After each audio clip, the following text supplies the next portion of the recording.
sales planning and execution. Welcome to the Sales Transformation Podcast, live out of Miami, Fort Lauderdale, with your host, Victor Arocho. If you haven't yet, please follow me on Twitter at varocho.com or varocho. Also on YouTube, you can go to Victor Arocho, or you can head over to victorarocho.com. That's VICTORAROCHO.com. It's all about demonstrating that you have a plan, and at the very beginning, and you have a vision. And then now you've got to take it from there into a more methodical, actual plan. All right. And today we're really excited. Today's guest host is Colin Campbell. He's an internet pioneer since 1993. Mr. Campbell and his partners have built several internet companies, which today have a market value of greater than $1 billion. Welcome to the Sales Transformation Podcast, live out of Miami, Fort Lauderdale, with your host, Victor Arocho. If you haven't yet, please follow me on Twitter at varocho.com or varocho. Also on YouTube, you can go to Victor Arocho, or you can head over to victorarocho.com. That's VICTORAROCHO.com. Well, Colin, I really appreciate you coming to the show. Welcome to the show. And, we're always on transformation. And I want to talk about, obviously, with a lot of your startups, about sales planning and execution.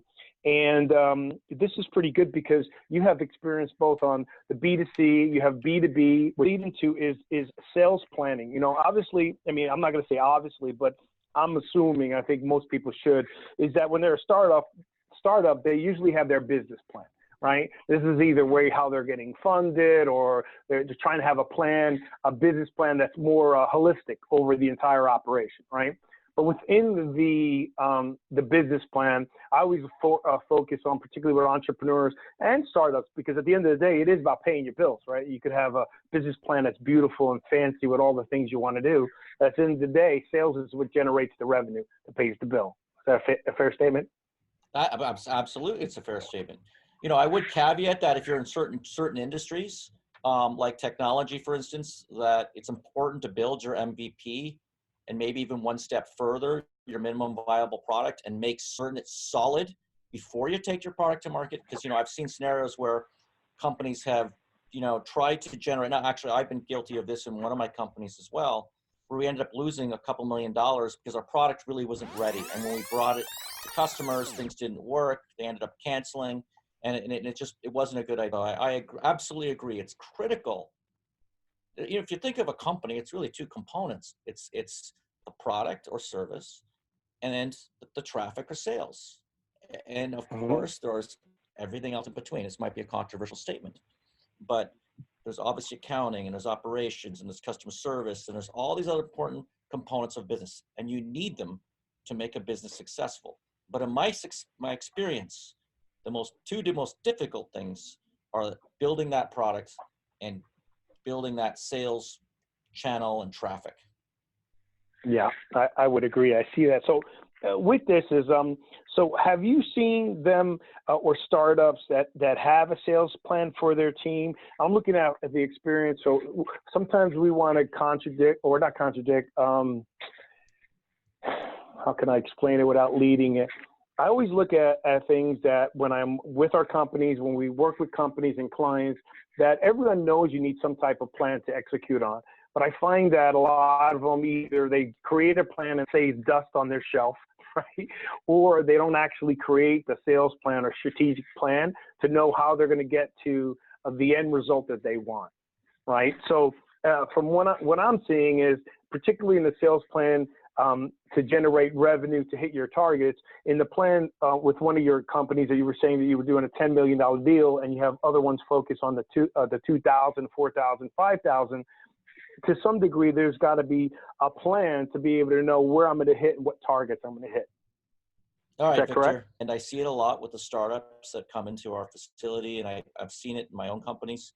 And the fact of the matter is, startups, for the most part, do not have a plan. And it's important to have a plan because you could build something that you can't sell. And knowing that you have a strategy to sell from the beginning will help you build the product the right way, because you'll be building it for the right market. But more than that, you'll be ready to go and hit the road when you need to hit the road. So for the most part, they don't have a plan. I do think there is a time and a place for a plan. When you're raising money, you need to have a plan. And these No doubt. investors are looking at you and saying, okay, what are you doing now? What are you currently doing? How much revenue are you making? Okay, you're not making a lot of revenue, but you're going to make a lot of revenue. But now how are you going to do that? And is it proven? That's the other thing. They're looking for a proven model. So more often than not, you don't have to spend a lot of money to get to a certain level, but you need to demonstrate with a channel or with a, one salesperson that you can actually get there, so that you can show them the only limitation for us is funding to accelerate the company. Right. And, I see it a lot of times. Well, I'll talk with some of our clients or prospective clients when we first start, or, so what is your plan? You're $2 million, $3 million, and they want to reach $10 million in revenue. Okay, great. How are you going to do that? Because you even mentioned, how are you going to do that? I'm using your same question because that's the same question I asked. And they don't have the plan to do it. Like they don't know what the recurring revenue is. Forget about even their startup, because a startup, you should have it because you need as much energy like a plane to lift off, right? As a startup, you got to get up, right? But I'm seeing a lot of companies that are past the startup stage, but it's almost, I've seen 15-year-old companies that pretty much act like end up, to get them to grow, they got to act like a startup. Is that fair? Absolutely. And right? And let's also face it too, when it comes to when a startup, for the vast majority of startups, the sales plan is the owner, the single employee, the owner, acting and behaving like the sales manager, salesperson, customer support, everything. They're all in one. In order to get that company off the ground, they have to be the chief sales guy or girl. And the fact is, it's very reliant on them. Once they get beyond that phase, then they need to create systems in place to be able to scale beyond themselves. And how many times have we seen small businesses not begin to scale beyond themselves? Well, we also see if you're not putting that plan in place, understanding what your average sale is and dividing that, what you need, how many widgets you need for the year to hit your target, that's a major problem. So I love asking, people or entrepreneurs, what's your average sale? Well, that depends. Not for me, I don't know how you feel, but here's your end of the year. You got your revenue, take out any outliers, right? Maybe you have 2 $10 million deals and you have 2 really small little deals. Take those out, divide them by the amount of widgets you have, and you'll have up and downs, but you'll at least have an average, right? You'll have an average of what your average sale is. At least you could start from there. The more conservative you are, the better you are, because you should be able to exceed your goals. So again, back to the planning is making sure that you have a plan. And I think you should have a plan when you start up and as your company keeps going, because without that plan, like you said, you're not going to put the systems and processes in place to be able to scale your business or walk away to start doing some other businesses. Actually be the entrepreneur that can walk away from their business. Sometimes they even do better. Right. And let me talk to you a little bit about, last week we went into Atlanta and we're trying to raise venture funding for paw.com. And, of course, we're like every other company out there, here's our projections. And of course, they all like, well, no, come on. Are you serious? Are you really? And then we flip to the next slide. Yes, and here's how we're going to get there. And our plan at paw.com is to 10x our distribution. We primarily sell only through paw.com right now. We're going to expand to Chewy and so many other distribution channels. Our plan to increase the traffic on the site through PR and other things. And then also, we're going to expand the traffic, the distribution. It's all about demonstrating that you have a plan and at the very beginning, and then you have a vision.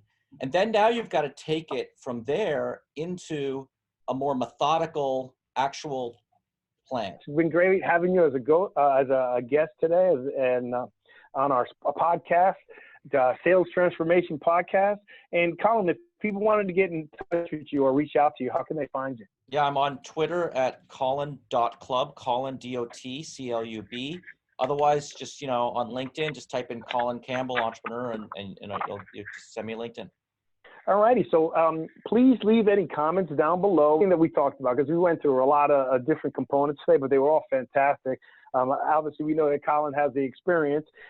If you enjoyed today's show, head over to VictorArocho.com and please subscribe to my YouTube channel. Just type in Victor Arocho, AROCHO, for more interviews with top entrepreneurs like Colin. Colin, we'd definitely like to have you back on the show. Remember to check out the rest of our videos in this series. Thank you for listening to the Sales Transformation Podcast. And remember, every Friday, we release a new episode of the Sales Transformation Podcast. And that one's with my co-host and a fellow serial entrepreneur, Stephen Running. Well, Colin, thank you again. Everybody have a great selling week. And remember, transformation trumps motivation.